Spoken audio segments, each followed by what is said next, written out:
Okay, let's talk a little bit about emotions. And we know all of these are really, really important stuff. You can't really live without emotions. I mean, maybe you can. Could you be Dr. Spock? I'm not so sure Dr. Spock really could live. There actually are some people who live without emotions. Actually, those people who live without emotions are considered mentally ill. They have a schizoid personality disorder, and they're really difficult people to live with. Can you imagine somebody who you love them and they don't love you back, or you hate them and they don't even hate you back? Well, it's sort of difficult, but we need to know a little bit more about regular, everyday sort of emotions. Emotions that happen to us all the time and what they are and how they are and how they work. I mean, emotions seem to come back and forth. They're really flitting. They change right away. How long do they last altogether? I mean, how long could you be happy for? You can be happy your whole life? I doubt it. Think of what's the most important thing the happiest day of your life. When I ask this question in class, you know what people say? People say to me, at least 3 people in every class say the day that my child was born. The day the child was born. Oh yeah, that was definitely the happiest day of my life. Oh, so having children is a happy thing? Of course it is. Of course it is. But tell me, children make you happy every day? No. But we need to know a little bit more about emotions, not only happiness and anger. How long can you stay angry for? Well, I can stay angry for a lot longer than I can stay happy. Well, yeah, that might be true, but on the other hand, there are ways of getting rid of the anger very quickly. So let's sort of think of what this is all about, this emotion and what they are. And of course, emotions are extremely crucial for human experience. Emotion is so difficult to understand. It's particularly hard to define and measure. So yeah, science has learned a lot about emotions. We know a lot. We can talk a lot about it, but there's a lot of important questions still are difficult to understand. So, first, we have to know how many emotions are there. Well, you say you can feel a huge amount of emotions: anger, jealousy, the love, wanting, feeling close, warmth, fear. Well, you know what? Actually, it's a good question how many are the basic emotions. Because, like, for instance, if you're jealous of somebody, if you don't want that, you don't have a desire for something, how could you be jealous? But there's also a little bit of anger mixed in there, right? So there might be something which is jealousy a pure emotion or maybe not? Well, psychologists have come up with a really interesting way of doing this. And they say that there are a number of basic emotions, and other emotions are a combination of some sort of that. Now, it's a very complex statistical way of finding out exactly how many emotions there are, but we can say that this is the brainchild of a very important psychologist, a fellow by the name of Paul Ekman. And Paul Ekman was actually tried to find out not the question of how many emotions are, but where do they come from? The question of nature and nurture. Nature and nurture. You remember that? Nature and nurture, if it was actually natural, born, genetic, or nurture comes from society. That's the question he brought up. Because what happened was back in the 1950s and 60s, the general idea was that emotions are a product of cultural socialization. This was promoted by the work of an anthropologist, a very famous anthropologist by the name of Margaret Mead.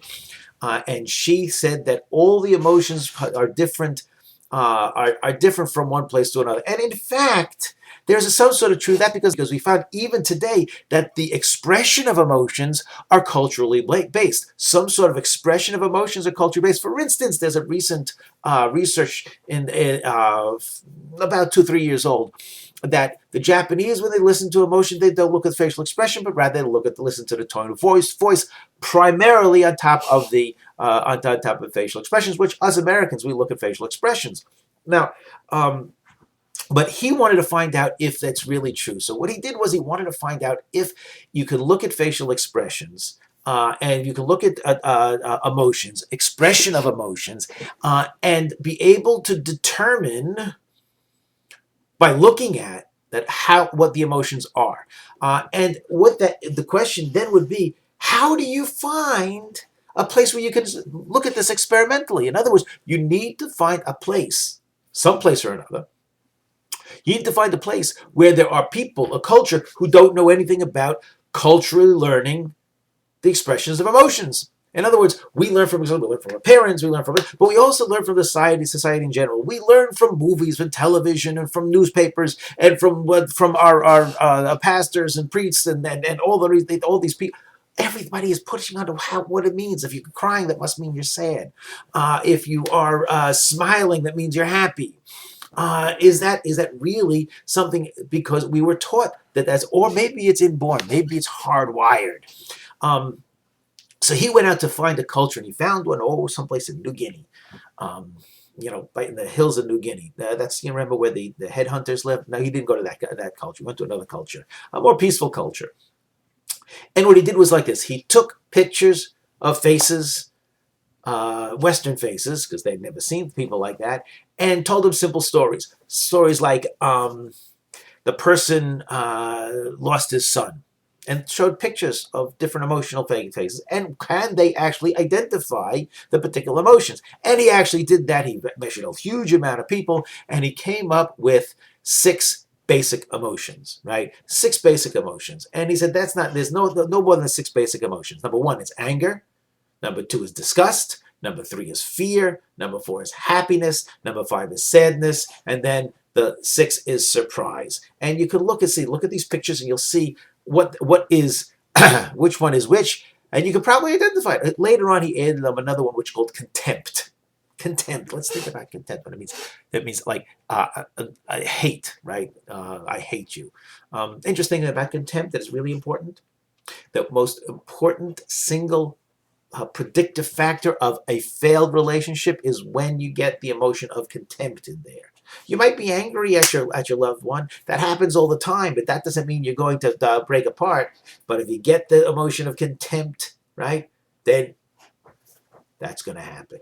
Well, it's not going to happen. It's a big signal of a predictor. Of course, you can have some contempt, and it's not going to. We see with me and everything, but it's different. But that's exactly those are the 7 basic emotions, and all the other emotions are some sort of contributed contribution, different parts of those put together, and then we identify the emotions. I want to add to that actually one of Paul Ekman's students, a fellow by the name of Matsumoto, in California, I don't remember, San Francisco or San Diego, one of those places, did a study where he published in 2008, if I'm not mistaken, that evidence that these particular emotions are hardwired genetically into the way our human factors, into our human factor or animalistic factor, because even we find that some of these emotional expressions are common even in non-human animals. So that's pretty strong evidence, actually, that there's these 6 or 7 emotions are actually something which have a strong basis to it. One of the things that actually came out of Paul Ekman's research was that he did research into what he calls micro-expressions. According to his theory and the work that he's done, that he's cataloged all the possible facial expressions that a person can do with the muscles of his face, and he's connected those to particular emotional feelings. Now, what he says happens is that when we are taught, we actually express unconsciously, but in a very, very, very, very quick manner, our emotions according to how with our faces. We can do something like that and express disgust, or we can pick up our eyebrows. And so, but usually these expressions are so quick that you don't know them without being trained. If you are trained, then you can find out. Now, here's the caveat. The caveat is that you can't, just because even if you can see them clearly, it doesn't necessarily mean exactly what you think they do. Okay? In other words, they are good cues and clues to what's going on subconsciously and non-consciously inside the brain, but they are not definitive. And we can see that if you take a picture of somebody, you might guess what they're thinking or guess what they're feeling, but you won't know for sure until you ask them. And this is really important to understand, that there are basic emotions. They do exist. The expression of them has some sort of biological meaning, but the absolute, or they're culturally moderated, and they are interpreted by our own higher processes. So it's a basic idea. There are basic emotions. There are complex emotions, and then there's basic expression emotions, and then there's interpretation of the emotions, which becomes much and much more complex. We need to talk a little bit about the basic theories of emotion. And Psych 101, okay, where you're taking it, usually talks about at least 3, but sometimes 4 different basic theories of emotion. The first 2 are the classical, the ones that everybody has heard about. the ones that that've been around for almost forever. A matter of fact, the first one was originated by William James, who, as you recall, right, of course you recall, as recall, was the father of American psychology. Now, who back in a long time ago, in the 1880s, he said that actually what seems to be happening is that first there's four stages.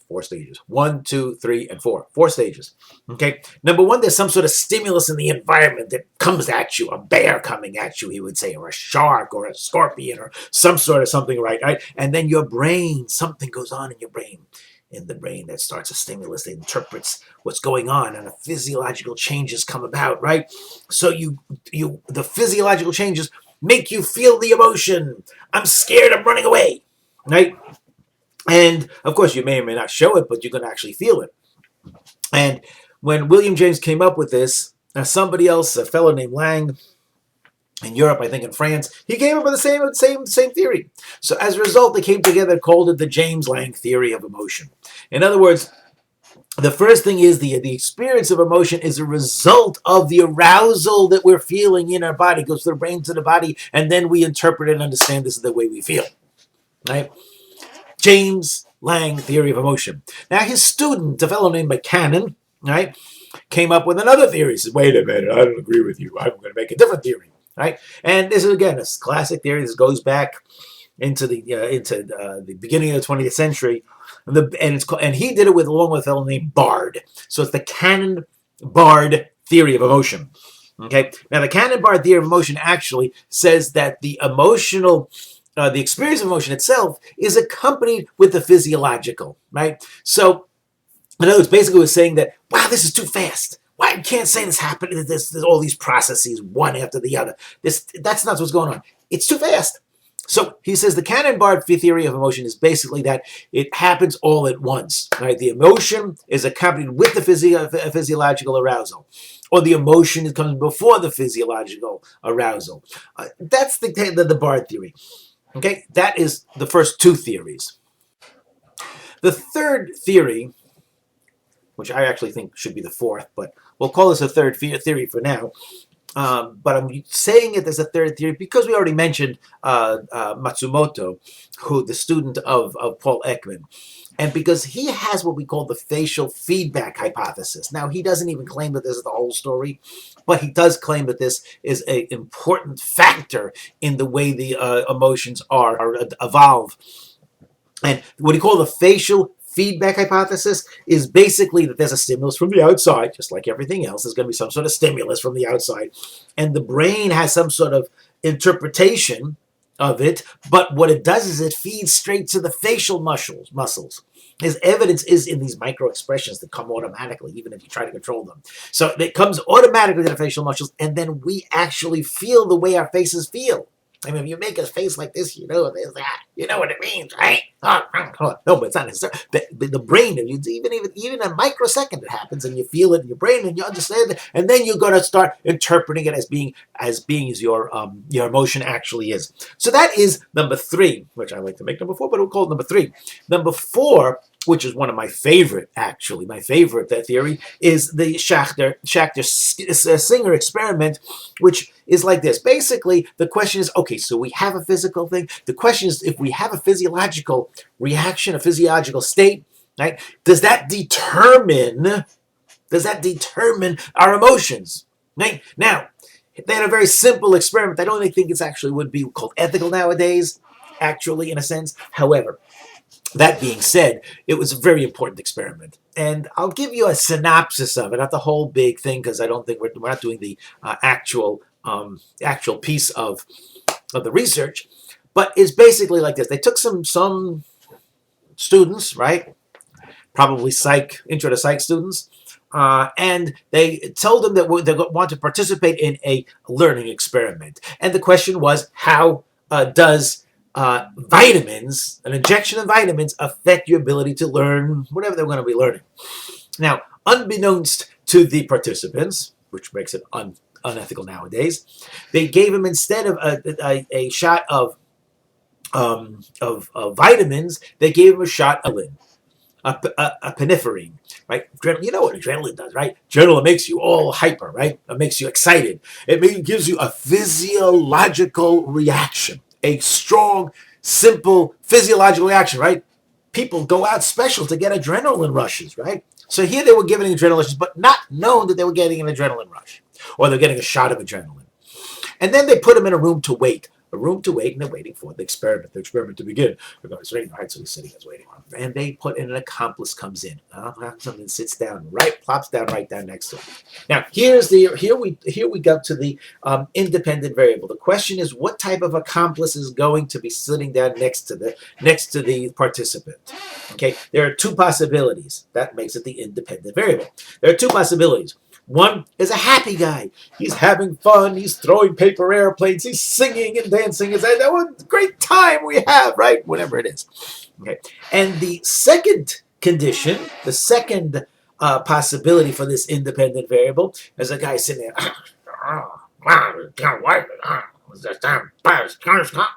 What's wrong with these people? Why do we have to wait so much time? Can't they get their act together? Right? So the guy is in a lousy mood. So you have obvious, and what is going to be the dependent variable? The dependent variable is how the participant perceived his weight. Or perceived his physiological excitement, which was caused by the adrenaline. Okay, so you got in other words, everybody got this adrenaline rush. Everybody got the physiological. The question is, how was it interpreted? And lo and behold, the people who were the happy guy were happy. They enjoyed their adrenaline, right? And the people who got with the complainer felt that they had a lousy time. It was bad. It wasn't good.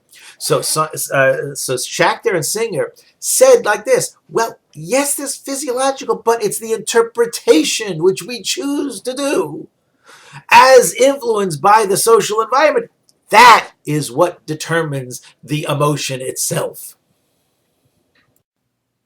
And then there's one more theory of emotional development, theory of emotion, which is actually a development, outgrowth of the Schachter-Singer experiment. Because in the Schachter-Singer experiment, we have the physiological that was caused by the emotional interpretation according to the social the situation, etc., etc. But not thinking what's really happening. What thing is really happening is that you're actually thinking about what might be happening. Okay? In other words, there is some sort of cognitive workings, cognition, thinking, thought, which precedes the development of the emotion that bubbles up through that.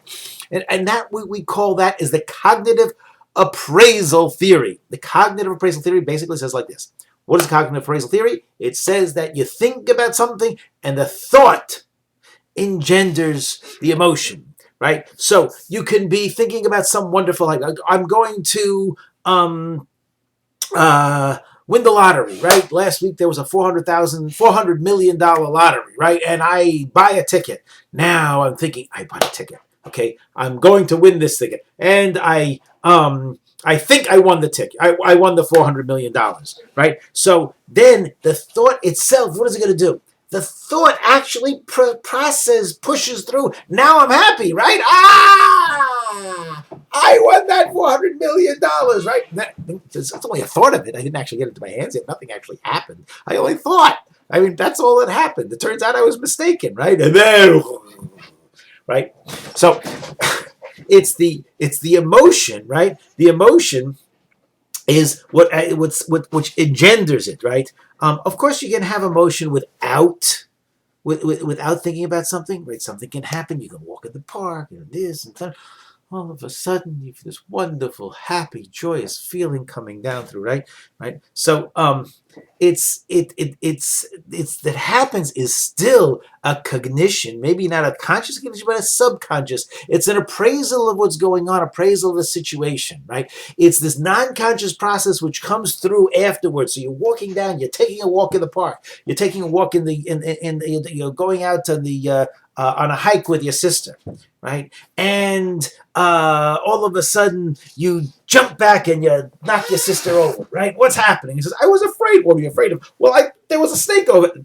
No, you thought there was a process of that. Nigga, why did you get back? Because you are praising the situation as a dangerous situation, and therefore, because the appraisal, because the cognitive cognition, because of the thought process was something that gave me this idea. Now, of course, there's a simultaneous or underneath.